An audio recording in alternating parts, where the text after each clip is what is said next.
Hello, welcome back to Anthem, Andari and the Theater of the Mind. Hey, kali ini gue pengen bahas tentang teater bersama anak teater. Wih, excited banget dong tentunya. Nama podcast ini aja udah The Theater of the Mind ya kan? Ada kata theater di situ. Wajib lah hukumnya untuk ngulik tentang teater itu sendiri. Menurut gue, teater itu artinya deep banget ya. Ketika dengar kata teater, di bayangan gue adalah permainan peran dari sejumlah individu yang saling menyaksikan satu sama lain. Kalau direnungin, dari kita lahir, kita tuh udah punya peran loh. Dari mulai bayi misalnya kan, yang anaknya bapak dan ibu gitu. Kadang dapat bonus sebagai sibling dari kakak adik kita. Belum lagi saudara, sepupu, keponakan dari extended family. Semakin besar kita jadi seorang teman, bestie, lanjut jadi pasangan, sampai ke peran di lingkup yang lebih luas. Mulai dari dunia pendidikan, sebagai pelajar misalnya, lanjut mahasiswa, dan peran-peran berikutnya di dunia kerja, industri, dan tentu sebagai bagian dari warga negara dan dunia. Nah dari yang gue alamin dari kecil sampai remaja nih ya, gue tuh kayak ngikutin aja gitu alur peran gue. Gak ada konflik batin ketika jalanin peran sebagai anak dan juga pelajar. Mulai gontai deh, gak pakai Peter ya. Mulai gontainya itu pas udah lulus dan tahu kalau sebenarnya pilihan peran dalam dunia kerja itu ada macam-macam banget. Plus dihadapkan dengan pemikiran kita itu harus keluar dari zona nyaman. Wah bingung seadadanya gue pada waktu itu ya. Gue jadi bertanya-tanya ya kan. Apakah gue perlu stay di sini di lingkungan kerja saat itu? Atau perlu merambah dunia lain? Nah belum lagi ketika masa-masa adaptasi dengan peran baru dalam relationship. Yaitu sebagai seorang istri, seorang ibu gitu ya. Juga adaptasi ketika ditinggal orang tua. Yang mana ada peran yang mau gak mau, siap gak siap harus dirilis ya, yaitu sebagai seorang anak. Intinya semakin bertambah umur, semakin variatif dan dinamis peran yang dijalankan, semakin gue sadar kalau segala peran di dunia ini ya cuma sementara aja. Persis kayak peran-peran yang dilakoni para aktor di dunia acting. Bedanya para aktor dalam seni peran baik untuk film ataupun teater, mereka diarahkan langsung oleh sutradara yang nentuin apakah peran yang dilakoni itu udah sesuai atau belum. Nah kalau peran di hidup ini, indikasinya apa ya untuk tahu apakah kita udah menjadi yang terbaik atau belum gitu dalam ngejalaninnya. Mari kita temukan benang merahnya dengan ngobrol sama anak teater, lebih tepatnya seorang actor, director, dan content creator, yaitu Rinaldi Zulkarnain. Yeay. Agak panjang nih intronya. Enggak apa-apa, asik dengerinnya, asik banget. Oh Cici. Iya dong. Gue panggilnya Aldi enaknya ya. Aldi aja. Apa kabar Di? Baik-baik aja. Mudah-mudahan kita baik-baik terus ya. Andari juga baik? Baik, semangat, excited nih gue. Wow. Ketemu sama lo anak teater. Jarang-jarang gue ngobrol sama anak teater Di. Oh really? Iya di lingkungan sekitar gue tuh ya nggak ada. Oh nggak ada. Ada sih kayak temen gue pernah ikut kelas teater tapi ya udah sesekali aja gitu. Mungkin abis ini gabung kali ya. Boleh banget kalau emang cocok ternyata nih. Amin. Sekarang lagi sibuknya apa aja Di? Sekarang itu sibuknya memang mungkin yang tadi kamu udah mention ya. Ada 3 itu ada aktor juga tapi lebih fokusnya aktor teater. Yes. Gitu, terus juga menyutradarai beberapa pementasan teater. Terus juga aku lagi sibuk aku nyebutnya nggak mengajar tapi melatih. Karena kalau ngajar itu lebih akademisi ya, gitu kan. Tapi kalau melatih itu memang aku praktisi dari komunitas. Jadi aku memang lagi sibuk melatih. Dan yang terakhir aku juga lagi sibuk ngonten soal teater sih. Oke, jadi semuanya nih tentang teater ya. Betul. Aktor, director, termasuk content creator, termasuk pelatih. Benar. Yaitu dalam lingkup teater gitu. Benar. Pertama kali kenal teater dari kapan Di? Pertama kali itu dulu waktu SMA tahun 2000 berapa tuh 2008 2007 lah ya, lupa. Ketahuan ya. umurnya nih. Iya maksudnya 2008 itu dulu udah baru ini kakakku SMA, nggak bercanda ya. Jadi pas waktu SMA kebetulan ada senior yang dia memang anak teater, ekskul ya kalau dulu namanya ekskul. Iya. Terus kayak tiba-tiba kayak lu kayaknya cocok deh nih buat masuk ekskul teater gitu kan. Padahal enggak. Padahal dulu aku tuh anaknya bener-bener nggak sih sampai sekarang sebenarnya. Tapi kalau dulu tuh beneran nggak bisa ngajak ngobrol orang, nggak bisa ngobrol sama orang sama sekali gitu. Oh gitu. Terus tiba-tiba dibohongin aja sih kayaknya lu cocok banget nih ikut teater gitu. Akhirnya ikut. Akhirnya dari saat itu kurang lebih berarti udah 16 sampai 17 tahun sampai sekarang sih. Gitu. Wow, boleh diceritain dong perjalanannya sebagai anak teater dari awal lo yang tadinya apa ya, mungkin bisa dibilang pendiam kali ya kan jarang ngobrol sama orang gitu kan, akhirnya kayak dijeblosin gitu kan ke ekskul teater, sampai akhirnya sekarang bertahan terus. Yes. Itu kan pasti ada cerita serunya nih. Betul. Jadi karena memang di teater itu kita tuh belajar ilmu hidup ndak gitu. Kayak kita belajar untuk kayak dulu dipaksa, malah justru kalau di luaran kita mungkin kadang dilarang untuk berekspresi. Tapi kalau di teater malah enggak, lu justru harus berekspresi, lu harus menyampaikan suara, lu harus menunjukkan rasa. Yang dimana memang dari awalnya tuh masih struggling banget. Karena maksudnya kayak dicerita dong. Hah? Cerita apa gitu? Maksudnya beneran personally nggak pernah, dari dulu tuh nggak pernah cerita gitu tentang masalah personal atau tentang pengalaman tuh jarang banget, ngobrol quality time gitu jarang, nggak pernah. Seru banget, jadi dari awal masuk udah langsung cerita. Beneran? Gue sih cerita dari awal langsung sih. Gitu, jadi dipaksa banget untuk ayo dong cerita apapun. Akhirnya alumni senior ngebantu, terus akhirnya malah jadi kayak kalau bercerita itu dan mendengarkan cerita orang tuh ternyata kita bisa sama-sama belajar ya gitu. Kita bisa kita bisa belajar dari kehidupan manusia lain, dan kita juga bisa yang namanya kita dapat perspektif baru dari cerita-cerita orang lain. Dan ketika kita cerita tanpa kita sadari kan orang lain juga akan ke-trigger untuk cerita. Dan itu menurutku makanya teater itu bukan hanya belajar acting, nyanyi, nari dan lain-lain, tapi juga belajar ilmu hidup. Itu yang paling penting sih. Oke, jadi berawal dari lo yang tadi diem akhirnya jadi berani cerita gitu kan, dan paham kalau ternyata berbagi cerita tuh penting ya. Betul. Untuk kayak pengembangan diri kita. Betul. Gitu. Betul. Terus selanjutnya pas lo kuliah deh, apa yang terjadi tuh dengan lo dan dunia teater? Pas kuliah waktu itu justru pas kuliah itu yang malah level up teaternya, karena memang waktu itu aku dapat guru teater dari Teater Koma, namanya Kak Adri Prasetyo. Wah itu benar-benar luar biasa ya, yang masih zaman-zaman dulu tuh kalau salah dialog atau apa tuh lempar sendal. Wow. Gitu. Sudah kata-kata yang wah luar biasa. Tapi maksudnya aku pribadi suka digituin, malah kayak ya udah berarti malah dipush untuk lebih baik lagi gitu. Akhirnya memang akhirnya baru dapat ilmu-ilmu teater yang eksak ya. Itu saat itu pas kuliah. Yang lebih galaunya adalah justru malah setelah mau lulus kuliah. Gitu. Pas lulus kuliah kayak aduh ini teater seru ya, tapi ada yang namanya jurusan kuliah juga kan gitu. Yang dimana waktu itu memang aku bertanggung jawab sama kuliahku. Kebetulan aku dulu ngambil sistem informasi. Jadi memang cukup nyebrang. Iya, nggak nyebrang banget. Sama teater nih gitu. Dan untungnya waktu itu memang belajar untuk time management juga masih bisa, masih bisa ngejalanin kedua kapal itu sih. Pas kuliah.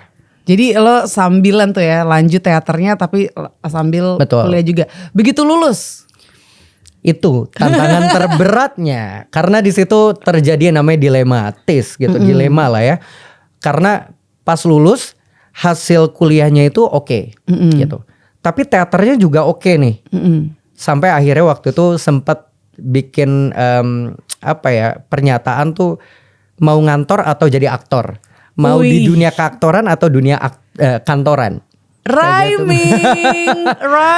Jadi by the way, lo tuh lulusnya cum laude ya, luar biasa. Aduh. Berarti walaupun lo tuh sebenarnya jiwa lo teater, tapi dalam mendalami ilmu lain gitu kan, kayak sistem informasi, lo juga 100% gitu ya pada waktu itu, karena terbukti lulusnya cum laude gitu. Malah justru itu saling menunjang sih.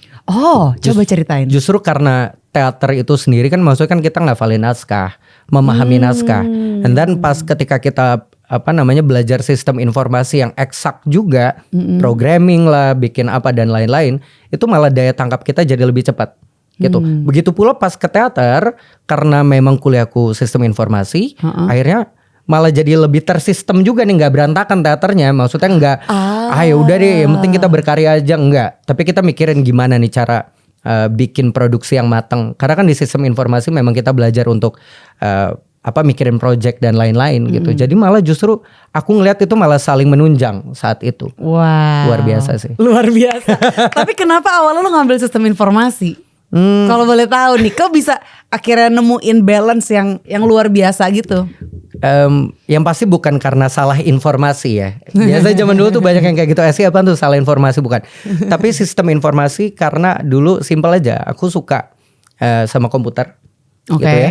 Tapi aku nanya sama mbak marketingnya saat itu di salah satu kampusku itu, aku nanya, yang belajar komputer tapi nggak ada kalkulusnya apa? Sistem informasi, oke, itu. Udah sesimpel itu aja. Tapi akhirnya ternyata memang menikmati karena memang sistem informasi itu tidak hanya teknis, tapi juga gimana caranya berkomunikasi, bikin project dan lain-lain kayak gitu sih. Belajar strategi juga di situ ya. Betul. Penting sih itu. Jadi emang lo tuh ada ketertarikan sama teknologi sebenarnya. Benar.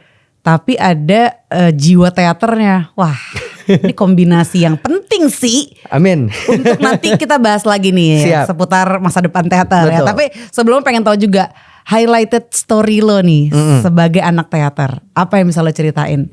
Kayak mungkin pengalaman-pengalaman besar gitu kan, selama berkecimpung di dunia teater. Jadi pengalaman paling menarik sih kalau ini lebih ke arah pengalaman, nggak tahu ini pengalaman spiritual atau apa ya. Tapi waktu tahun 2014 kalau nggak salah, 2013 aku memainkan naskah.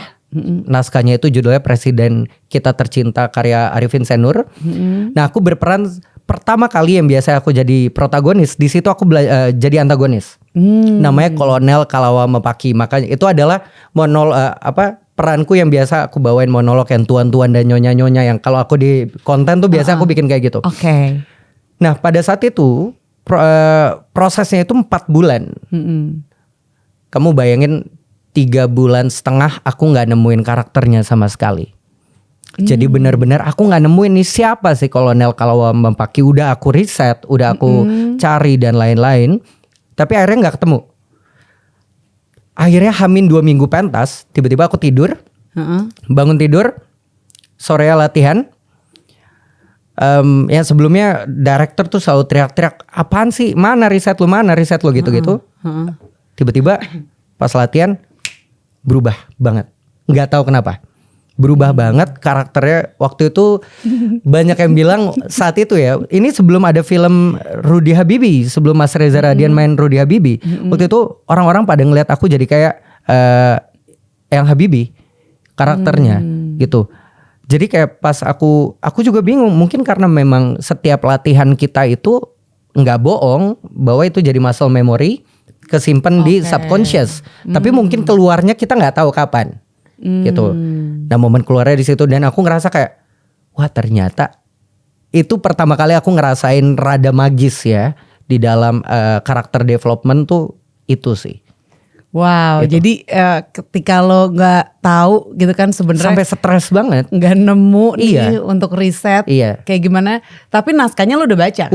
Udah paham, udah segala macam, udah nyari karakter sesuai sutradara, riset dan lain-lain. Tapi kok nggak enak ya gitu, kok nggak dapet ya gitu. Wow, pas itu udah benar-benar keluar banget. Gila sih. Terus ada yang pernah kayak nanya gitu, di kok lo bisa sih kayak gitu? Pada waktu itu apa jawaban lo? Ya mungkin nggak tahu ya. Kalau bahasa umumnya adalah aku cuma ngomong ya itu proses latihan yang nggak bohong, itu akan kesimpan di subconscious dan lain-lain gitu sih. Wow, ini gue juga sempat pelajarin nih tentang cosmic consistency. Wow. Belum lulus sih belajarnya, maksudnya kayak baru baca sebuah artikel aja tentang cosmic consistency. Jadi gimana cerita kayak tata surya kita tuh bisa harmonis banget gitu kan, kayak tetap di poros yang sama gitu kan, tetap punya masing-masing tuh punya kayak rotasi kurun waktu rotasinya sendiri gitu kan. Dan kenapa bisa sampai akhirnya punya gravitasi atau kayak medan magnet yang kuat, itu salah satunya karena konsistensi itu. Mereka konsistensi berputar di orbit yang itu. Betul. Nah, akhirnya punya medan magnet yang kuat dan akhirnya bisa punya relationship yang harmonis gitu dengan planet-planet lain. Dan bahkan sampai membentuk tata surya. Betul. Kurang lebih sih itu yang gue pelajarin gitu. ya. Tapi mirip sih emang benar, konsistensi itu emang akan membentuk gitu. Ketika kita udah nyoba, gagal, itu secara tidak sadar prosesnya udah berhasil kebentuk. Itu sih menurutku ya. Nah selanjutnya nih gue pengen tahu juga esensi dari teater tuh menurut lo apa nih? Esensi dari teater kalau menurutku adalah ada dua ya. Yang pertama adalah ketika teater itu kerja kolektif, menghasilkan sebuah karya. Yang dimana memang fokusnya adalah di proses. Jadi teater itu adalah pembentukan dari kalau di teater itu aku sering banget bilang kami berangkat dari ketiadaan. Gitu.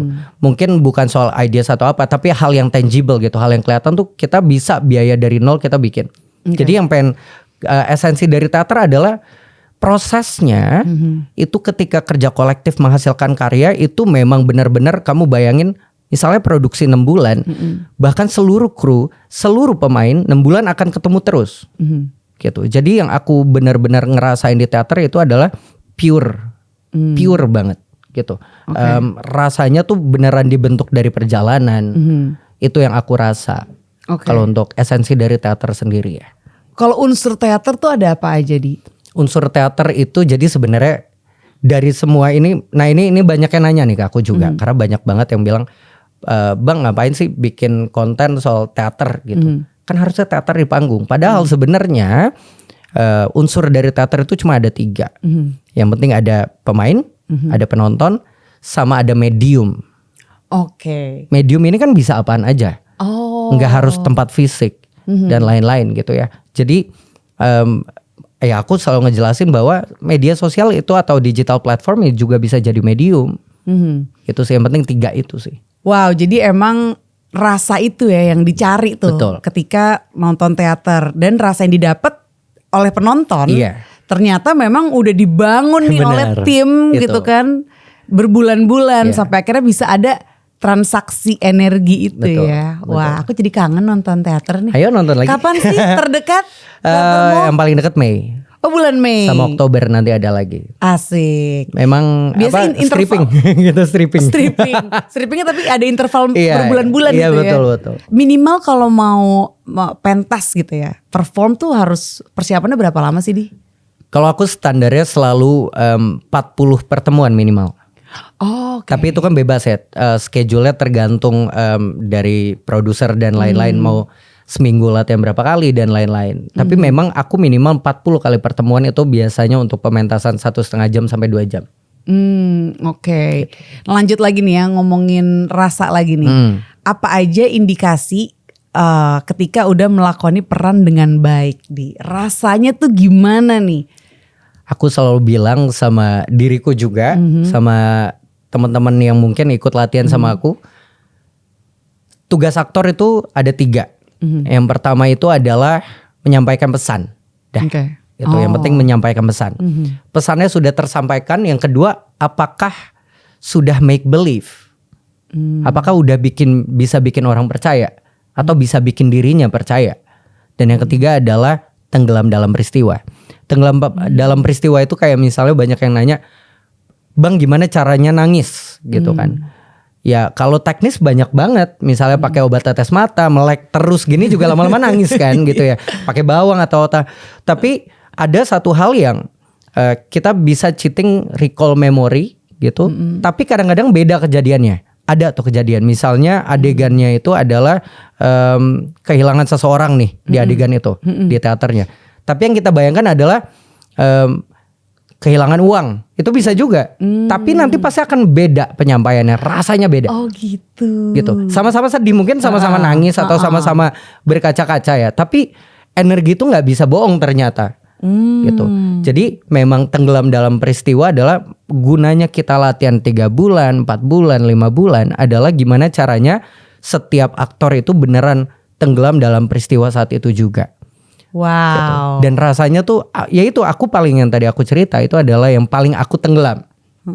Bahkan beberapa jadi kolonel gesture, itu? Iya. Oke. Itu kebawa beberapa gitu loh. Oke. Karena memang saat itu rasanya tuh bingung gimana sih, kayak kita udah ngebayangin sosok dia nih udah dari lama, karena aku selalu kalau sama teman-teman teater itu kami selalu sebelum pentas ada namanya internalisasi. Internalisasi karakter gitu ya. Kita selalu membayangkan di depan diri kita itu adalah karakter yang kita bayangkan yang akan kita mainkan. Aku selalu minta kenalan dulu. Nah dulu tuh yang kolonel ini tuh udah kayak deket banget, tapi di bayanganku tuh masih belum bisa masuk. Nah pas yang kejadian yang tadi aku ceritain tuh tiba-tiba aku nggak ngelihat dia lagi malah. Aku bingung mana nih ya sosok waktu internalisasi, kok nggak kebayang.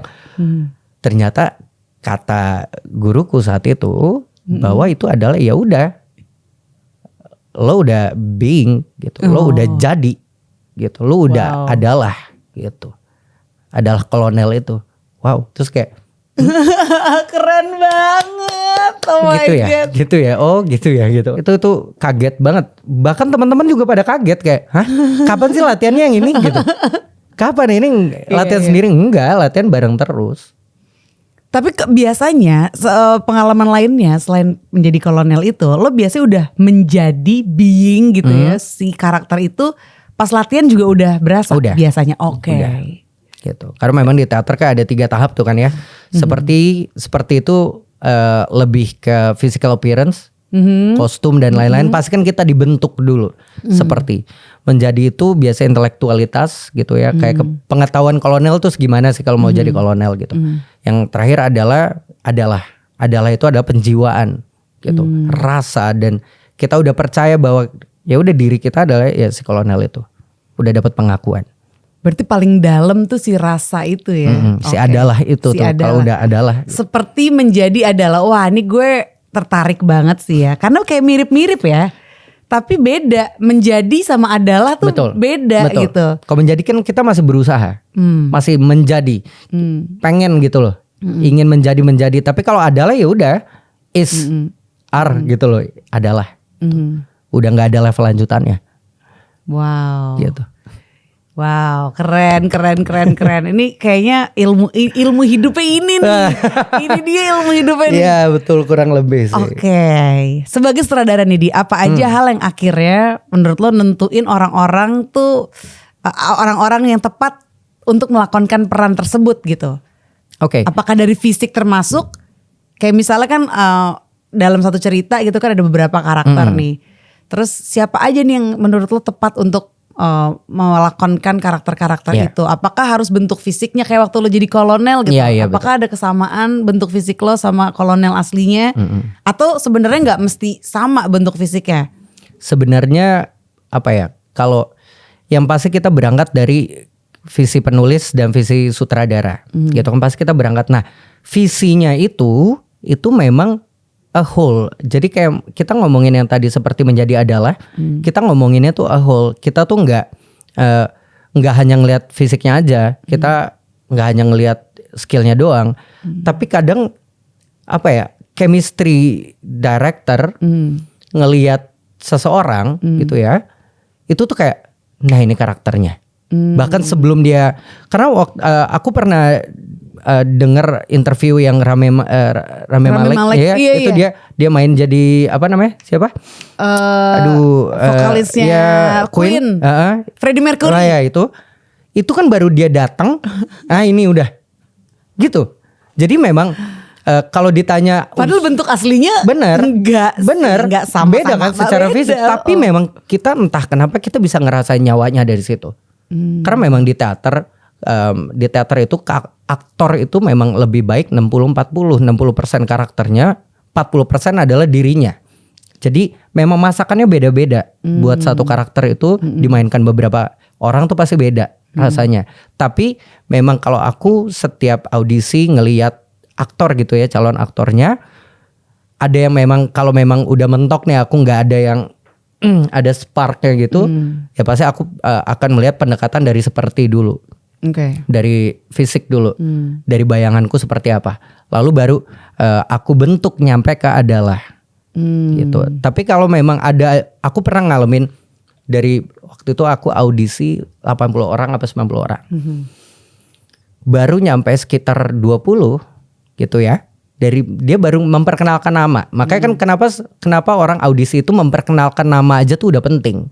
Karena yang kita lihat itunya sebenarnya. Esensi dari dia membawakan diri kan. Oke, esensi dari membawakan dirinya. Iya. Bukan dari namanya siapa Iya, bukan kayak nama saya, oh ini namanya nih pas nih, oke nih gitu. Enggak, tapi lebih kayak esensinya dia lagi memperkenalkan diri. Ini nih kayaknya.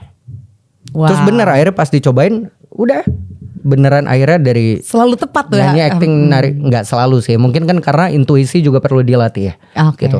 Jadi pengalaman seiringnya berjalan pengalaman ya makin kesini makin tepat sih. Oke. Wah ini menarik. Gue juga jadi keinget tadi gue sempat cerita di awal gitu ya. Ketika momen adaptasi berubah peran. Ya. Bukan berubah sih, kayak bertambah peran menjadi seorang istri, menjadi seorang ibu. Menarik banget ini. Adaptasi itu kan wah turbulensi terus banget. tuh. Apalagi ada kan ibu baru tuh ada baby blues lah segala macam. Iya. Ternyata bahkan di teater pun itu proses ya. Iya. Dari seperti lo kayaknya rasanya seperti gue kayak jadi ibu-ibu nih tapi Betul. kayak masih gak pede. Betul. Gue punya anak tapi kayak gue bukan ibu-ibu nih. Gue masih pengen yang wah gitu kan. Masih kayak anak muda gitu. Terus menjadi tuh kayak bisa kok gue ngerawat dia gitu kan. Tuh dia mau sama gue, mau nurut segala macam. Gue bisa nyiapin segala macam kebutuhan anak gue. Dia manggil gue ibu misalnya. Tapi kok kayaknya masih belum apa ya, belum merge banget nih sama peran ibu tersebut gitu. Nah kalau dari pengalaman pribadi gue sih, wah ini jadi agak sentimental. Pas nyokap meninggal sih. Oke. Pas nyokap meninggal terus kayak peran gue sebagai anak kan sirna kan. Gue udah bukan anak lagi nih sekarang karena bapak ibu udah nggak ada gitu. Ya udah disitulah mungkin adalah akhirnya ibunya lebih kuat lagi gitu. Itu sih proses-prosesnya. Karena kan tuh garis keturunan kan, ibu anak gitu. Ketika gue udah bukan lagi anak, ya terus yang tadinya mungkin gue 60 ibu, 40% masih anak. Sekarang kayak udah gitu, udah nggak anak, jadi udah 100% ibu. Mungkin analoginya kayak gitu ya. Gue sih 100% nggak rasanya kayak gitu, cuma ini kayak perumpamaannya aja. Benar. Gitu. Menarik banget. Karena memang sebenarnya yang tadi kamu ceritain di awal itu adalah kalau di teater ada sebenarnya berangkat dari teori sosiologi juga namanya teori dramaturgi. Itu bagaimana caranya kita sebagai manusia itu selalu di dalam kehidupannya kita tuh kayak drama, kayak di panggung. Ada backstage sama ada front stage-nya. Di backstage ya udah kita orang nggak perlu tahu prosesnya, tapi di front stage kita tuh punya peran itu tergantung tempat, lingkungan sama waktu. Yang tadi kamu bilang, kayak misalnya hari ini aku berpakaian seperti ini, aku berharap orang-orang yang ngelihat, aku mengharapkan orang-orang yang ngelihat punya impresi yang aku harapkan. Begitupun di panggung kan. Sebenarnya di drama, di teater juga seperti itu. Kenapa director menentukan oke, anak art wardrobe-nya yang ini begini. Karena sang director, sang sutradara punya harapan bahwa baru dia keluar, orang punya impresi oh ini anaknya nih. Oh ini ibunya. Kayak gitu. Begitupun waktu siang dan malam. Kalau misalnya adegannya siang atau malam pasti pakaiannya beda, baju tidur. Begitupun manusia. Kita punya perannya masing-masing yang secara tidak sadar dibuat dan kadang ada yang nggak sengaja terbuat juga, gitu. Karena proses yang tadi dari ibu, maksudnya kan kita nggak kayak, aduh aku harus jadi ibu banget, enggak dong, kamu nggak gitu. Tapi pelan-pelan pasti ada rasanya ke arah sana. Yes. Dan permainan peran ini tuh menarik banget ya, apalagi udah makin gede kan. Yang tadi kita cuma anak gitu, student, terus akhirnya jadi mungkin sutradara, content creator, seorang bapak, seorang ibu gitu kan. Dan sampai akhirnya gue sempet tuh ada di tahap pendalaman karakter diri ya. Yang sampai di konsep archetype. Kayak kok tiba-tiba archetype gitu ya. Jadi waktu itu sempat di podcast gue episode sebelumnya yang di Spotify itu gue sempat ngebahas archetype. Yang mana archetype itu berawal dari pemikirannya Plato.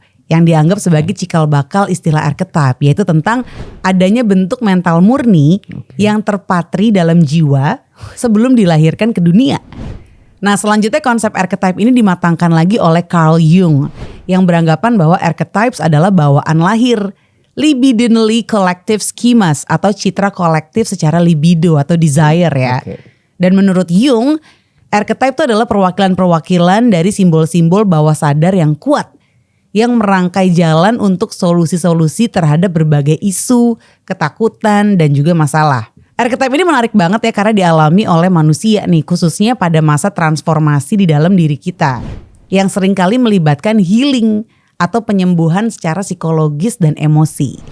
Terus berdasarkan Jung juga, archetypes itu berfungsi untuk memfasilitasi individuation, yang maksudnya adalah mental dan emosi yang sudah matang, serta untuk proses healing juga.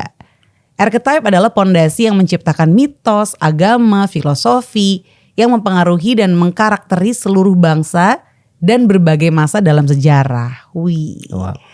Terus archetype ini hadir untuk menjawab pertanyaan-pertanyaan tentang kenapa sih kita tuh di sini? Apa sih tujuan hidup kita? Dan kenapa ya hal buruk tuh terjadi di dunia gitu. Misalnya dengan mengetahui adanya good and evil archetype, kita jadi tahu gitu bahwa hal buruk terjadi di dunia karena evil. Baik itu diinternalisasi oleh manusia sehingga menjadi bagian dari dirinya atau dipersonifikasi sebagai kekuatan eksternal diri. Nah selanjutnya misalnya nih tugas kehadiran kita tuh adalah untuk memilih kebaikan gitu. Sehingga bisa melawan semua yang berkaitan dengan evil. Sorry ini gue pernah baca juga ya buku dari Deepak Chopra. Judulnya adalah Synchro Destiny, yang mana dia bilang kalau archetypes itu adalah tema-tema abadi yang berada pada tingkat jiwa kolektif dan universal. Nah tema-tema ini adalah perwakilan dari dambaan, imajinasi, dan keinginan terdalam jiwa kolektif kita. Archetype juga ditampilkan dalam pengkarakteran pada film-film modern. Intinya kapanpun seseorang atau karakternya dia tuh lebih besar dari kehidupan, kita bisa melihat ada pemberlakuan suatu archetype di situ. Archetype lahir dari jiwa kolektif tapi dilakonkan oleh jiwa-jiwa individu. Contoh misalnya Marilyn Monroe nih yang semacam perwujudan dari Aphrodite gitu, dewi seks dan kecantikan. Terus juga sosok Robert Downey Jr. sebagai perwujudan Dionysus atau Bacchus gitu ya, yang penuh semangat cinta yang liar dan juga menyenangkan. Terus juga Princess Diana misalnya, seperti seorang Artemis gitu, sosok Artemis yang non-konformis, pelanggar aturan, pejuang yang gak kenal takut, yang memperjuangkan apa yang dia percaya. Itu yang gue pernah pelajarin seputar archetype. Pendapat lo gimana Di? Jadi ketika gue lagi pertama dengar kata archetype itu gue kayak wah ini apa sih gitu. Kalau gue jelasin lagi ke orang itu kayak karakter-karakter gitu loh. Kayak gitu. Tapi begitu gue pelajarin lagi, ini tuh kayak ya gampangnya istilahnya Plato sih ya, bentuk mental murni yang terpatri dalam jiwa gitu. Jadi emang jiwa kolektif bisa dibilang, tapi diperankan oleh individu-individu gitu. Dan gue sempat nyari tahu juga ada tesnya gitu archetype kan, feminine archetype.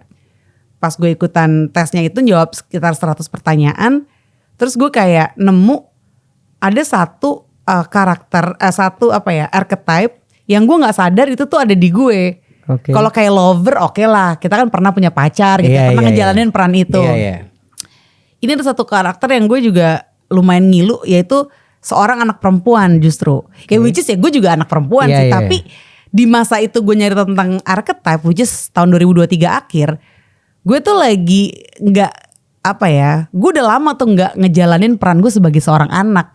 Gue udah terlalu terlena sama peran gue sebagai ibu, sebagai istri, sebagai kayak pekerja gitu ya. Jadi gue kayak melupakan kalau oh iya ya, padahal dulu ketika gue menjadi seorang anak gitu, ketika gue mungkin masih remaja, masih kecil, itu tuh gue full of expression banget, bisa jadi diri gue sebebas-bebasnya. Dan ketika gue sendirian, let's say di mobil deh on the way pulang gitu, ketika gue lagi sendiri, tanpa gue sadar tuh gue menjadi karakter si anak itu, anak perempuan itu. Kalau lebih lengkapnya malah gue itu the Gaimin, karena archetype maidennya paling tinggi, Terus archetype lovernya tuh juga aktif. Oh, satu sama kedua. Iya, jadi kalau digabungin itu jadi The Gamin gitu. Okay. Which is The Gamin tuh anak cewek yang tomboy. Wah, gila, ini dia nih. Sosok gue yang kayaknya harus gue nourish nih gitu. Yes. Nourish untuk apa ya? Untuk selanjutnya dalam berkarya. Kayak misalnya bikin podcast Anthem. Iya. Podcast Anthem gue banyak monolog gitu. Terus pas gue monolog, karakter yang gue keluarin ini karakter yang kayak gimana ya? Iya. Kan ketika gue siaran radio, let's say itu kan ada target audiensnya kan. Kayak gini target audiensnya anak muda atau mungkin ibu-ibu misalnya gitu. Jadi lo harus sinkronin deh sesuai dengan target audiensnya. Ketika gue bikin podcast sendiri kan kayak ketika nentuin nih mau kayak gimana ya karakternya. Itu ngebantu banget sih dengan tahu archetype-nya apa gitu kalau dari yang gue alamin. Wow. Nah, menurut lo dengan tadi gue udah share tentang archetype gitu ya, akan lebih efektif gak sih kalau misalnya audisi itu berdasarkan archetype dari pelakonnya gitu? Sebelumnya thank you banget karena itu menarik banget archetype ya nih ya.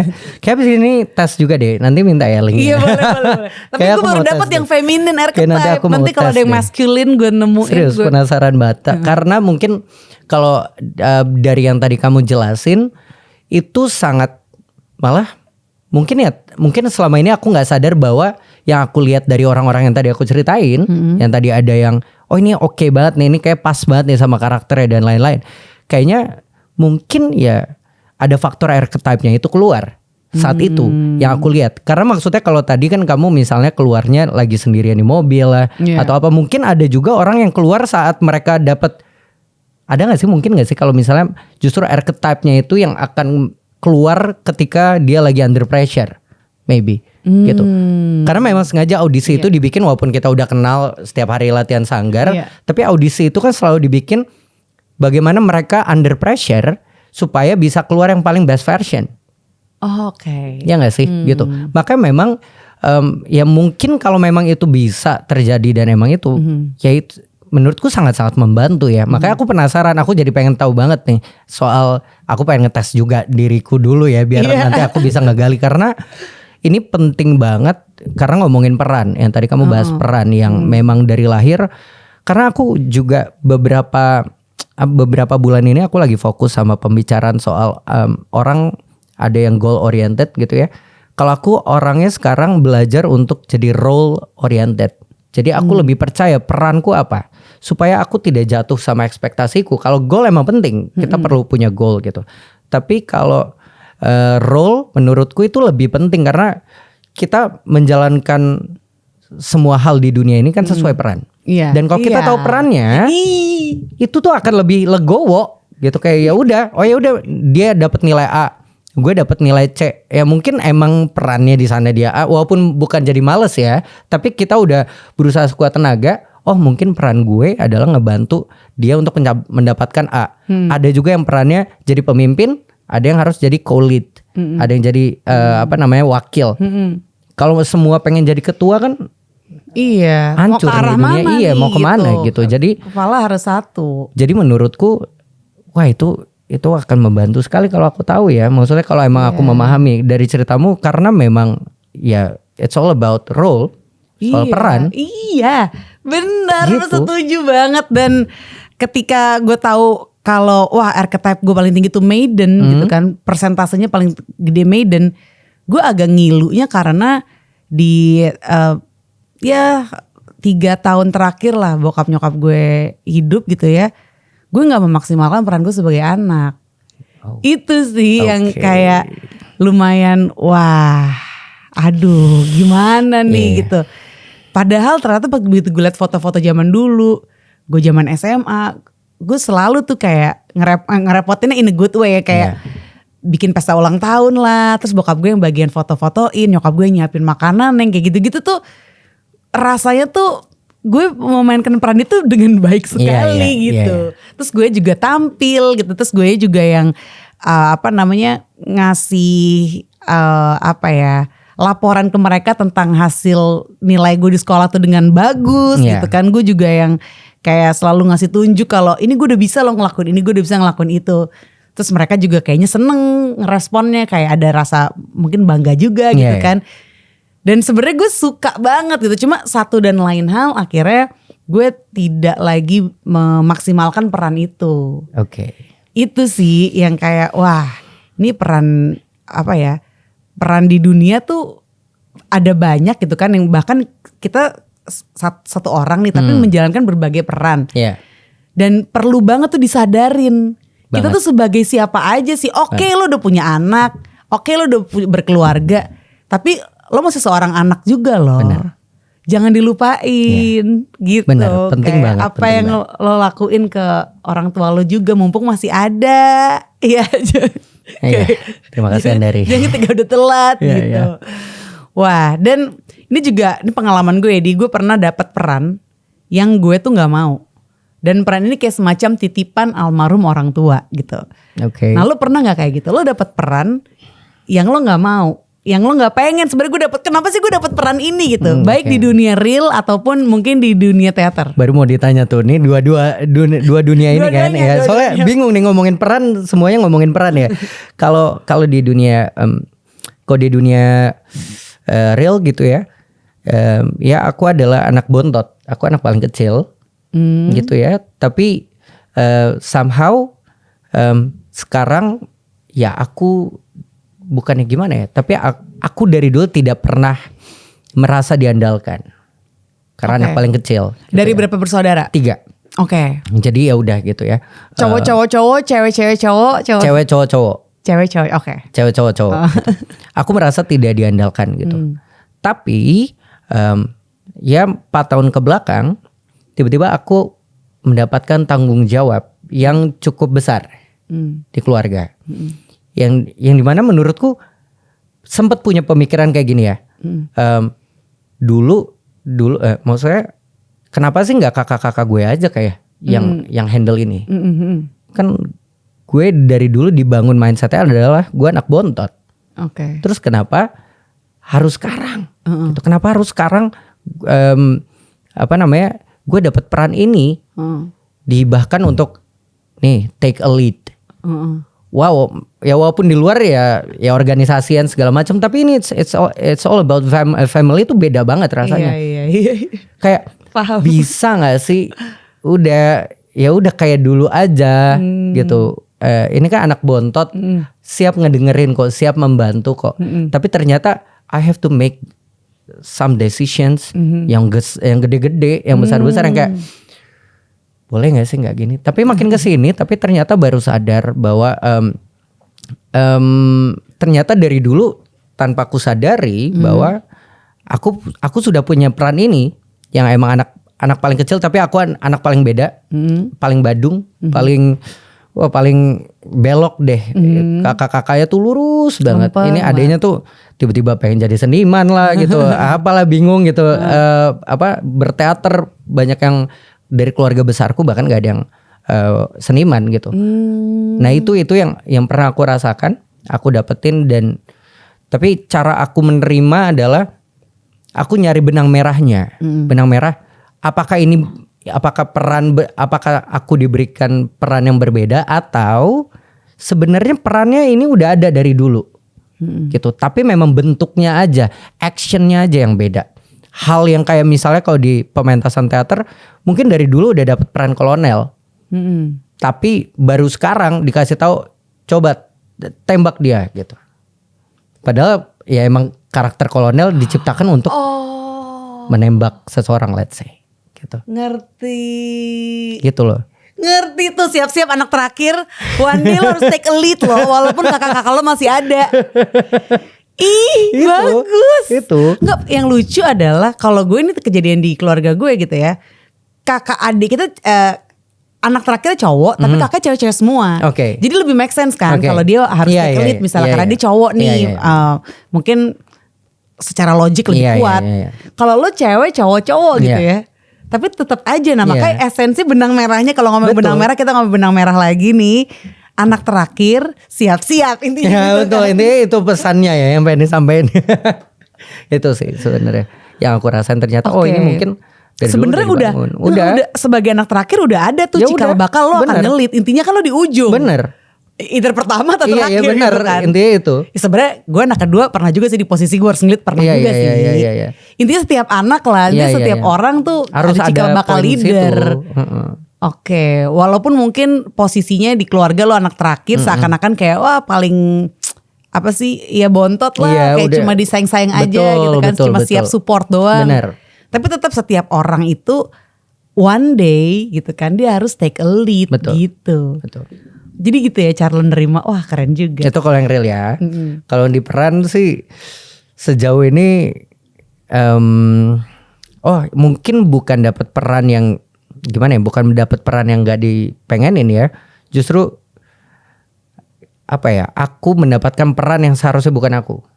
Nah ini gimana? Ini rada ribet juga ya. Jadi Gak ada persinggungan sama karakter asli lo gitu. iya. Oke. Jadi ada dulu aku memainkan naskah dari naskah Mahabharata. Mahabharata itu wayang ya. Aku jadi waktu itu ada peran, memang naskahnya judulnya Bhisma. Bhisma. Dari karakter wayang aja kita udah ngebayangin tuh pasti badannya gede-gede gitu kan, yang kayak wah tegap. Apalagi Bhisma nih pemeran utamanya, main castnya. Waktu itu aku ada satu orang yang memang kasarnya ini udah pasti dia nih. Gitu. Maksudnya dari para pemain-pemain inilah, ini nih yang jadi Bhisma. Tapi aku memang mungkin nggak tahu ya ini nyambung apa enggak. Tapi saat itu aku ambisius sekali karena aku percaya, yang aku percaya adalah peran itu is not about physical appearance doang. Waktu itu aku mikirnya kayak gitu. Tapi juga Bhisma itu tuh dia teguh sama janjinya untuk tidak menikah, gitu. Berarti ada keteguhan di sana, gitu.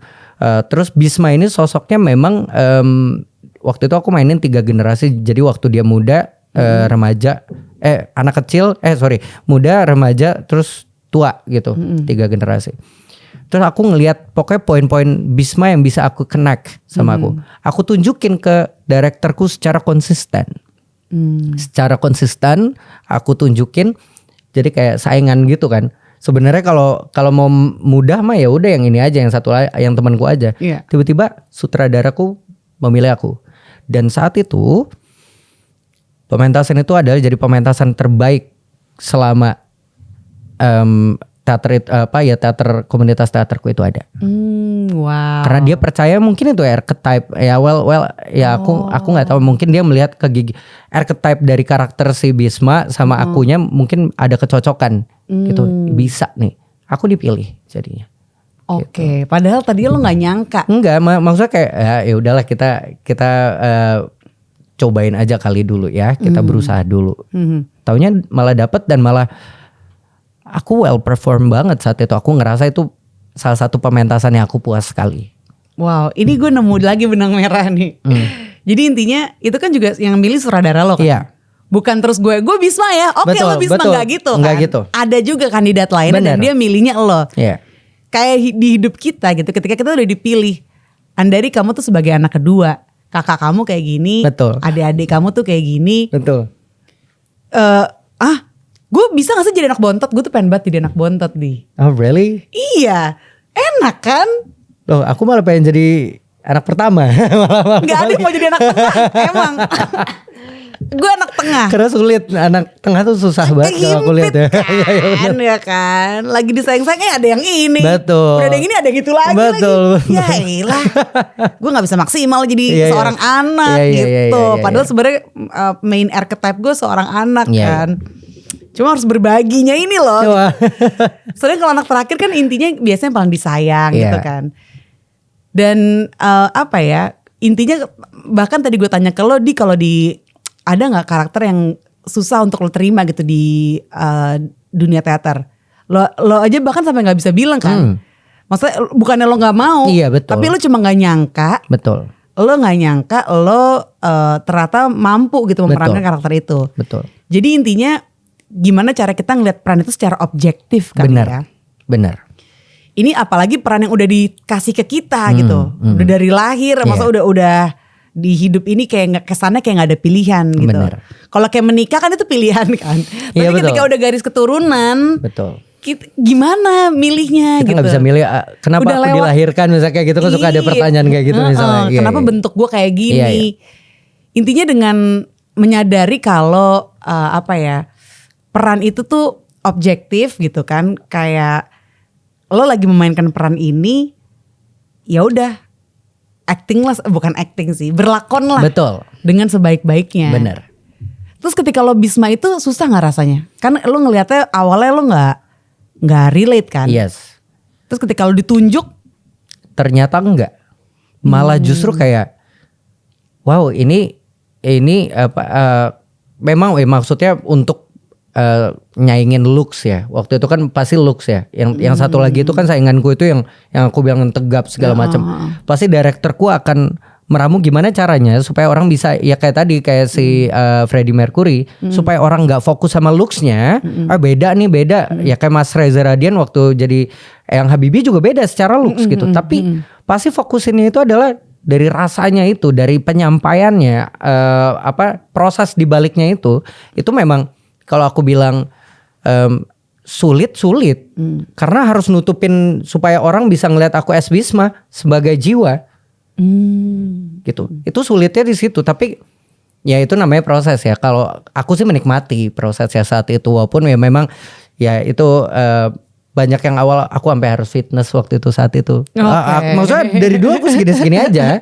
Aku sampai fitness harus karena bajunya kayak sampai sini biar kelihatan gitu otot-ototnya yang wah, karena banyak banget kayak bilang masa Bisma kok kecil gini segala macam, banyak yang bilang gitu. Tapi aku buktikan dengan prosesnya yang tadi aku bilang, masaknya memang sakit sih.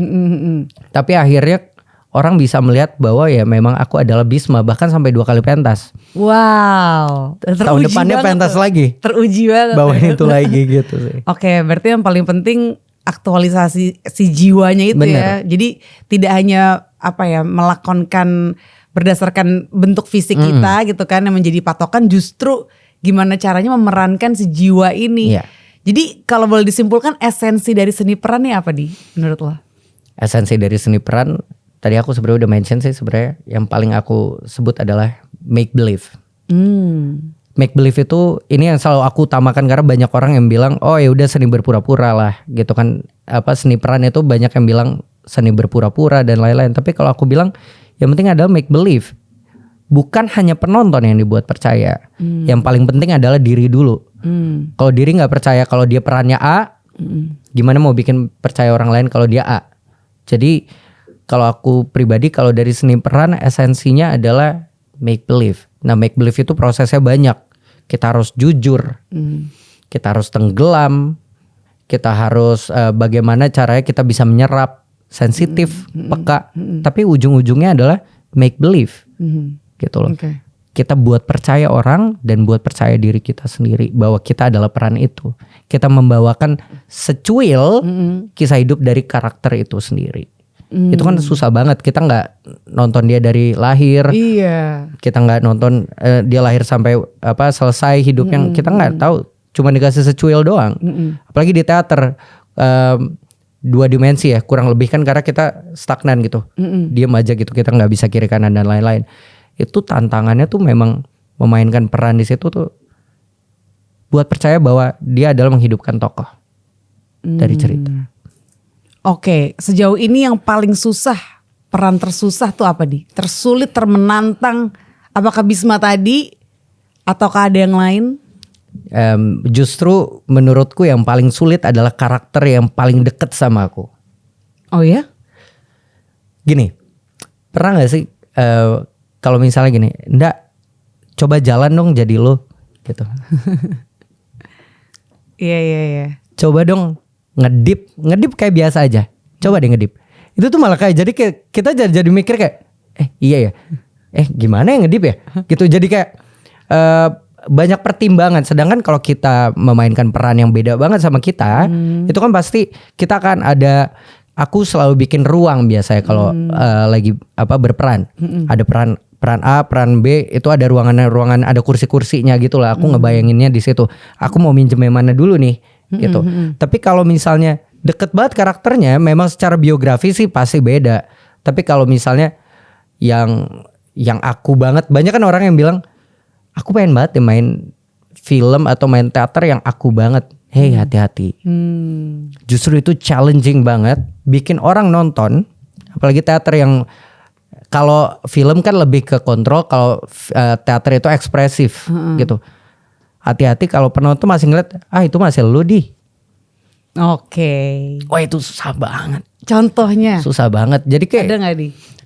Aku pernah terakhir sih sebenarnya kemarin di pentas teater Apnon. Aku judulnya Janji Sukma. Itu tuh jadi anak yang usia 21 tahun. Dia tuh memang terlibat di dunia seni tapi lurus banget. Ini bukannya gimana, aku memang saat umur 21 aku sudah berteater tapi aku sangat lurus. Gitu. Terus jadi kayak sama banget perannya, terus dari dialog dan lain-lain jadi enggak, itu masih kamu deh. Masih aku. Gimana? Akhirnya ujung-ujungnya kadang masih mainin sepertinya, cuman cara tone suaranya yang diubah. Tapi secara penjiwaan mirip banget lagi gitu. Tapi sih orang-orang puas ya, katanya sih puas gitu loh. Kalau gue ngelihatnya emang kenapa sih kalau mirip banget orang kenyataannya gitu kok? Mungkin dari sisi aktornya itu tuh akan depresif gitu loh, kayak udah belum ya gitu. Karena kan kita nyari terus bahkan sampai hari H tampil. Ini udah belum sih, udah jejak belum sih. Sedangkan kalau memang karakternya cukup jauh, itu tuh ya udah ini aku lagi pakai baju si ini nih, si karakter yang kita mainkan yang beda itu. Tapi kalau sama, terus kayak ini baju gue lagi gitu. Ini baju yang biasa gue pakai ke mall lagi. Okay. Karena ada yang bilang wardrobe itu benar-benar mempengaruhi performance kita. Apalagi di make up ya. Kalau dari make up tuh kita masuk banget karakter tuh, ngebantu banget. Jadi kalau aku ngerasa justru makin sama tuh aku malah lebih sulit sih. Teknik yang lo lakuin apa waktu itu, inget gak? Untuk supaya lo memaksimalkan peran yang mirip sama karakter pribadi lo ini, karakter asli lo. Apakah lo kayak ngasih jarak ke diri lo sendiri juga gitu? Entah lo kontemplasi atau lo I don't know, mungkin lebih meditasi yang kayak ngerasain kalau lo tuh bukan sekedar fisik ini gitu. Lo betul, kontemplasi benar. Pendekatannya adalah ketika, jadi bahkan itu perannya itu dia gitaris, aku gak bisa main gitar by the way. Jadi aku malah justru nyari terus, enggak, kita pasti beda. Kita pasti beda. Setiap orang unik kok gitu. Setiap manusia itu unik. Akhirnya aku cari keunikan dia. Akhirnya bisa kejawab memang pelan-pelan, tapi sulit banget. Ada poinnya kayak bisa nih gitu. Tapi nggak sesmooth yang lain, karena ini akan lebih perlu perjuangan aja sih. Karena kontemplasinya harus ini ngebayangin ini karakternya ini beda, ini wah itu di kepala tuh udah kayak orang tuh udah kayak nyoret-nyoret aja. Coret, tulis, salah terus gitu terus. Oke, nah selanjutnya nih, menurut lo, life is a game or movie or school? Yang paling tepat? Itu menarik banget ya. Apa semuanya? Enggak, aku akan milih satu deh ya. Aku milihnya tuh, aku lebih ke movie sih, gitu. Karena hidup ya, hidup itu ada, yang aku percaya adalah hidup itu adalah proyeksi pikiran kita. Jadi apa yang kita pikirkan itu akan terproyeksi ke kehidupan kita. The theater of the mind. Iya itu. Jadi pun ya mirip kayak film, yang diproyeksikan itu adalah yang dipikirkan oleh sang sutradara. Nah sutradara ini kan ya kita punya sutradara masing-masing, pemahaman sutradara hidup kita nih, gitu kan. Jadi menurutku tuh, dan sebenarnya kita punya fase-fase yang jelas seperti karya-karya literasi gitu. Kayak naskah kita jelas banget, misalnya ada kita lagi ngerasa false belief apa-apa segala macam, itu tuh hidup kita selalu kayak ganti-ganti film aja. Aku ngerasa gitu. Tapi ada kayak kita mungkin kayak lebih panjang dari Game of Thrones nih. Kita episodenya, seasonnya kan kita mungkin ada 16, 17 atau 30 season, well I don't know. Tergantung berapa panjang umurnya. Iya, sama tergantung permintaan penonton gitu. Gitu sih. Gitu kalau aku ngelihatnya. Life is a movie. Zaman sekarang nih dengan udah digitalisasi gitu ya, semuanya kan jadi terasa lebih inklusif ya kan, lebih accessible lah, bisa diakses sama siapa aja, di mana aja. Nah untuk teater sendiri, menurut lo udah accessible belum sih, Di? Untuk sekarang, sekarang banget nih ya. Sekarang ini kalau ditanya accessible, mungkin belum optimal, masih bisa ditingkatkan karena memang secara digital teman-teman yang aku senang adalah teman-teman teater sekarang di Indonesia mereka udah melek banget soal marketing lewat digital platform dan lain-lain, bikin video video marketing yang keren-keren. Begitu pula yang aku benar-benar lakukan di teaterku. Oh ya, by the way, nama teaterku Suatu Hari. Jadi aku punya teater, komunitas teater Suatu Hari namanya. Memang kami berangkat dari pandemi gitu, yang saat itu kami tidak punya panggung, akhirnya kami coba bikin panggung sendiri dengan cara kita waktu itu kami bikin film teater judulnya. Berusaha untuk menggabungkan film dan teater di satu karya.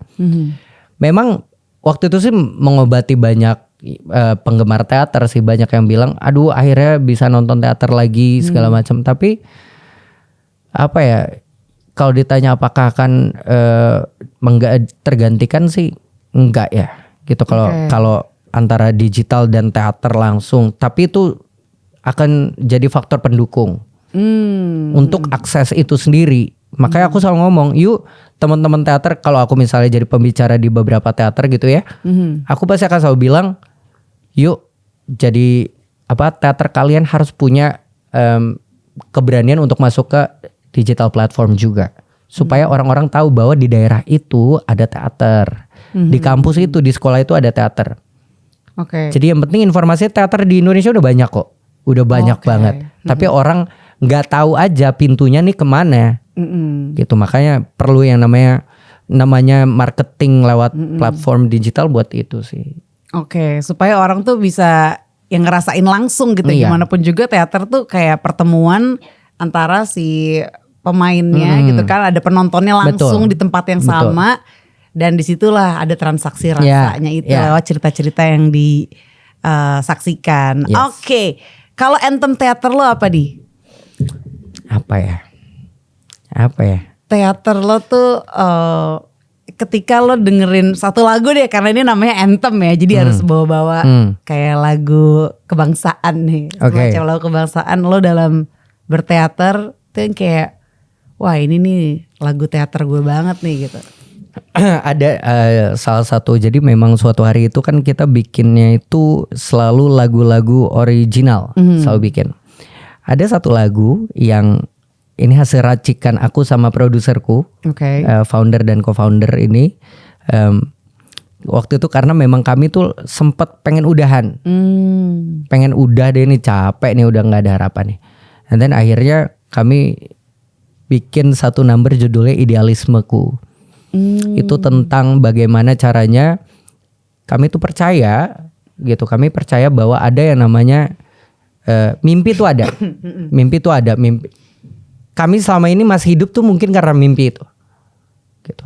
Tapi buat achieve itu banyak yang bilang, banyak yang matahin sayap kami, banyak yang ngejatuhin kami, banyak yang nggak lancar lah prosesnya. Tapi selama kami percaya, at least mimpi kami itu bisa jadi bantal buat mungkin seharian kita capek, buat tidur atau buat jadi guling buat kita peluk erat gitu ya, biar kita masih bisa kok gitu.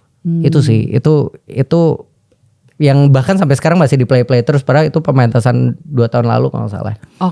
Gitu. Judulnya apa dan kita bisa denger di mana? Kita bisa denger juga nggak sih? Kita pengen tahu. Bisa banget. Pengen ngerasain gitu. Bisa. Idealismeku itu dari pementasan Idealita tahun lalu, ada di Spotify Suatu Hari. Tuh silakan dicek ya di Spotify Suatu Hari, Idealismeku.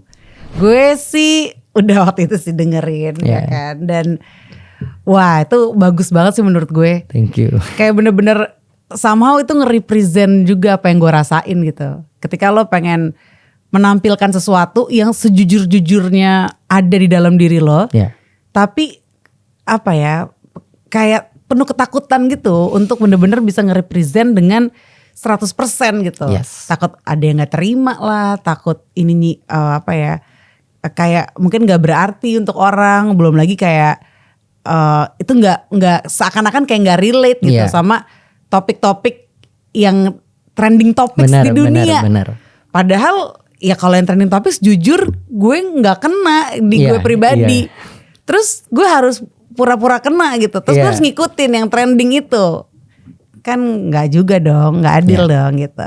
Terus berikutnya apa nih message lo dari dunia teater yang mau lo sampein ke orang-orang?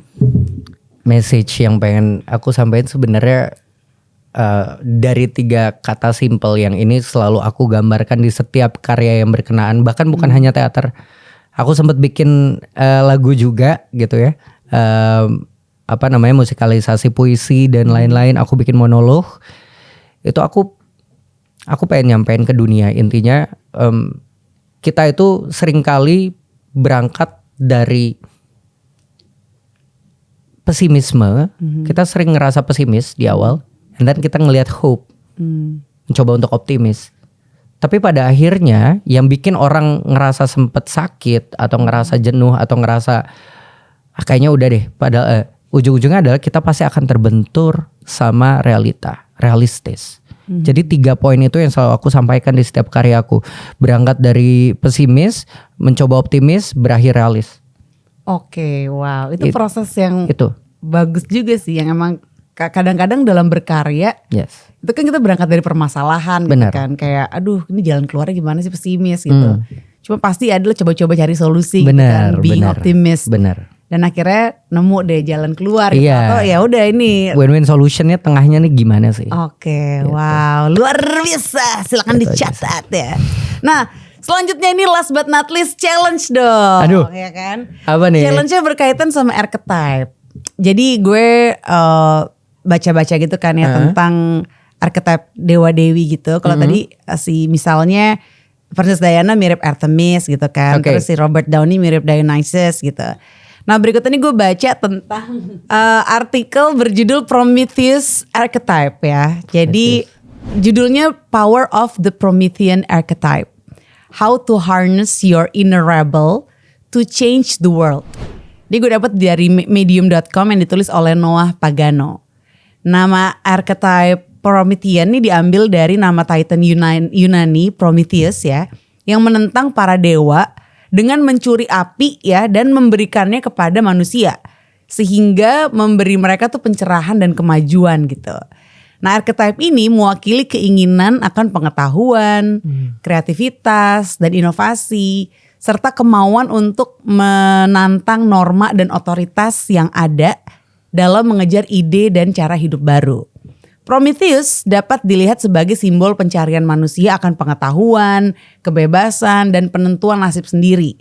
Dia mewakili kekuatan individu untuk melepaskan diri dari struktur yang menindas dan mencari cara hidup tuh yang lebih otentik. Wah, ini kok relate juga nih ya. Iya nih makanya nih. Kisahnya juga bisa diartikan sebagai peringatan terhadap bahaya keangkuhan atau terlalu percaya diri dan konsekuensi dari menentang otoritas.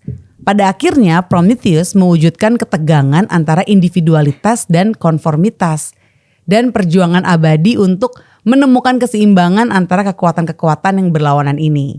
Nah orang-orang yang mewujudkan archetype Prometheus ini mungkin dipandang sebagai pemberontak, inovator, visioner, revolusioner yang menantang otoritas dan status quo dalam mengejar tujuan dan cita-cita mereka sendiri. Mereka juga rentan terhadap arogansi, pembangkangan dan kecenderungan untuk melampaui kemampuan atau sumber daya mereka. Dalam psikologi, archetype Promethean dapat dikaitkan dengan ego dan pencariannya akan ekspresi diri dan individuasi. Mereka sering dikaitkan dengan kreativitas, kecerdasan, dan kehausan akan pengetahuan dan pemahaman. Mereka mungkin pengambil resiko dan mungkin tertarik ya pada bidang yang melibatkan experimentation, discovery, and invention. The Prometheus archetype is also associated with a sense of being an outsider or outcast, serta kesediaan untuk menderita demi keyakinan atau prinsip seseorang. Orang-orang ini mungkin terlihat heroik ya atau visioner gitu, tapi juga menghadapi pertentangan atau penganiayaan dari orang lain yang takut atau menolak perubahan. Gitu. Jadi itu sekilas Prometheus ya. Entah kenapa nih pas gue bikin pengen challenge si Aldi nih dalam acting gitu kan sebagai siapa ya. Tiba-tiba yang pop up di pikiran gue tuh Prometheus gitu. Gak tahu kenapa padahal tuh gue gak tahu Prometheus tuh tugasnya apa sih, dia tuh siapa sih gitu. Ya dia nama Titan gitu kan, tapi gue gak tahu specifically apa yang dia lakukan. Akhirnya gue cari tahu dan ya udah seperti itu tadi ya. Nah adegan yang terkenal nih dari Prometheus itu adalah mencuri api sih intinya untuk diberikan ke manusia gitu.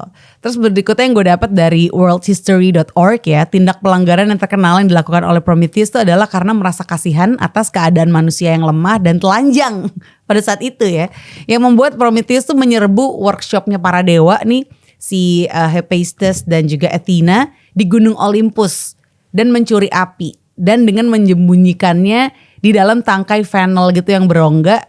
Terus akhirnya dia memberikan hadiah berharga itu kepada manusia yang selanjutnya membantu manusia dalam perjuangan hidup.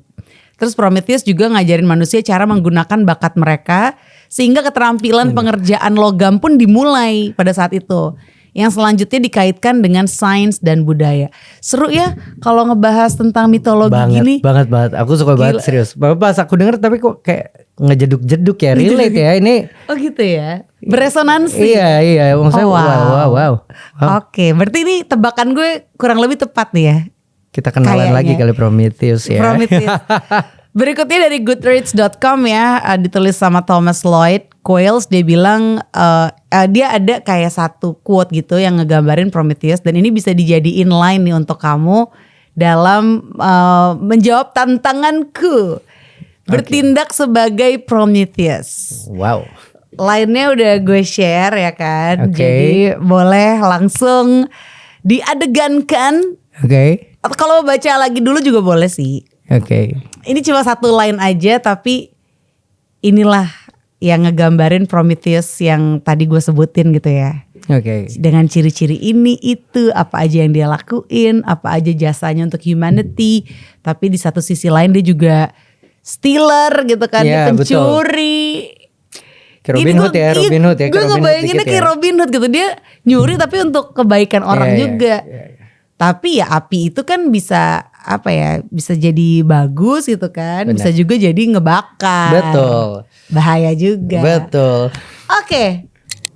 Kita masing-masing adalah pewaris percikan ilahi itu.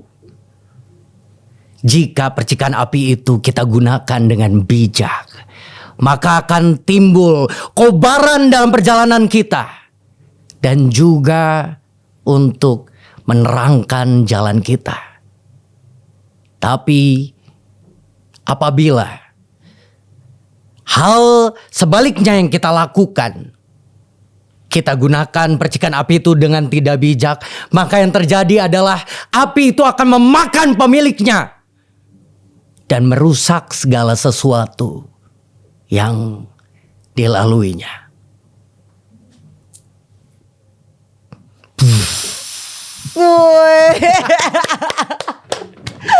Assalamualaikum. Seru banget. Wow. 5 detik ya, ngapalin ya 5 detik ya. Gimana rasanya? Wah, jadi pengen jadi Prometheus. Jadi Karena memang selama ini aku suka memberikan percikan api itu ke orang-orang. Walaupun nggak tahu ya itu hasil yang ngebakar kayak apa. Pilihannya mereka juga. Makanya ini curang banget sih kamu milih Prometheus ini. Karena aku tidak pernah kayak, nih gue kasih api lu harus A, lu harus B, enggak. Ini apinya terserah. Oh gitu. Ini dalam kamu sebagai pelatih. Pelatih, sutradara atau Oke. apapun. Maka bahkan sebagai manusia aku juga kayak gitu. Aku nggak suka micromanagement. Makanya pas aku baca, wow curang sekali gitu. Kok curang? Kamu nemu di mana ini gitu loh. Kayak kok berasa banget ya aku. Aku dapat dari percikan ilahi. Oke. Percikan ilahi. Ya kita masing-masing adalah ya pewaris percikan ya. Pewaris percikan ilahi. Pakai ngebayangin, gue cuma nanya aja. Gue waktu itu sempat ngobrol kan ya sama Aldi, terus kayak ngebayangin aja dia tuh mukanya kayak gimana. Terus dia itu emang mostly sekarang sebagai director gitu kan. Ya. Content creator juga, ya aktor juga. Tapi direkturnya ini kuat banget, yang gue rasain tuh lo sisi director lo tuh kuat banget gitu. Tadinya gue kayak pengen kayak Lover lucu juga nih, kan sosoknya kayak gini, Lover Taylor Swift gitu kan. Tapi direkturnya ini loh, yang bener-bener director kan not easy. Betul. Itu gue tahu itu berat banget, banyak elemen yang harus lo atur gitu kan, banyak variabel-variabel juga. Dan itulah yang akhirnya kok tiba-tiba muncul Prometheus. Ya udah deh. Terima kasih, nanti aku tes ya. Siapa tahu dapetnya itu. Itu salah satunya kan? Apa gimana? Nah tergantung. Kalau di archetype itu kayak dari feminine archetype yang pernah gue tes, itu kayak ada 7 feminine archetype di situ. Kayak ada lover, ada mother, ada maiden, ada sage gitu-gitu. Tapi nggak ada nama-nama dewi kayak Artemis, kayak itu nggak ada. Gitu. Ini berarti baru nih, beda lagi nih. Ini beda lagi. Kayak nanti beda episode. Kita harus pelajaran mitologi tuh, intinya mitologi itu berkaitan banget tuh sama archetype tuh. Wow, gitu sih. Nah, kurang lebih seperti itu ya tadi pembahasan kita tentang teater sampai ke archetype. Betul. Penting untuk dicatat nih. Ini berdasarkan penulis tadi Noah Pagano, dia bilang penting untuk dicatat bahwa tidak semua orang yang menunjukkan ciri-ciri Promethean archetype. Misalnya kamu nih kayak Prometheus banget gitu ya. Kalau misalnya kamu ngerasa ini tuh perwujudan dari archetype Prometheus gitu ya. Ya mungkin gak cuma kamu, ada juga beberapa orang yang menunjukkan ciri-ciri kayak gini. Nah, archetype tersebut tuh gak boleh dilihat sebagai tipe kepribadian yang kaku atau tetap. Sebaliknya dia tuh merupakan representasi simbolis dari pola dan tema universal tertentu dalam perilaku dan pengalaman manusia. Emang tentang archetype ini, konsep archetype tuh gue jujur masih mencoba ngedaleminnya lagi sih. Rasanya kayak udah paham tapi belum 100%. Karena nih berhubungan sama tema universal kayak Prometheus itu tema. Jadi kayak kita nganggapnya kan dia karakter gitu. Benar. Kan. Ternyata tuh dia tema universal gitu. Jadi kok kayak sosok tapi jadi tema, itu gimana sih? That's why tadi sempat dibilang juga kan sama Deepak Chopra gitu kalau misalnya ketika karakter itu lebih besar daripada kehidupan, itulah archetype. Dan kalau misalnya archetype itu bisa dijadiin tema-tema dalam teater, pementasan menarik banget. Iya kan? Bikin kita nanti nih. Harus dong. Karena kan ketika lo ngasih percikan api gitu. Itu kan analogi bisa dibilang kayak perumpamaan gitu kan. Dalam kehidupan nyata ada juga peran-peran itu, tapi mungkin yang dia kasih bukan api. Yang dia kasih misalnya apa? Semangat gitu atau apa? Ilmu atau apa gitu. Ilmu juga kan macam-macam banget. Wah seru banget sih yang pastinya bahas teater sampai archetype nih yang emang mengandung banyak esensi kehidupan yang kita jalani. Thank you banget Aldi. Thank you. Udah main ke podcast Anthem. Asik banget, seru banget. Thank you semuanya. Thank you. Ini kayaknya gue rasanya sih kayak masih pengen ngobrol lagi sih ya. Dan yang pasti sukses untuk suatu harinya. Thank you. Semoga suatu hari kita juga bisa collab nih untuk bikin pertunjukan-pertunjukan teater yang inklusif malah kalau bisa. Siap. Ya. Thank you juga buat yang udah nyaksiin dari awal sampai akhir. Boleh banget ya kalau mau komen-komen di bawah atau kalau ada pesan panjang juga boleh disampaikan via email ke anthemtheaterofthemind@gmail.com atau DM ke Instagram @andariagustien. Follow juga @tuanrinaldi ya untuk tahu update kiprahnya Aldi dalam perteateran. And see you again on the next episode of Anthem, Andari and the Theater of the Mind. Bye.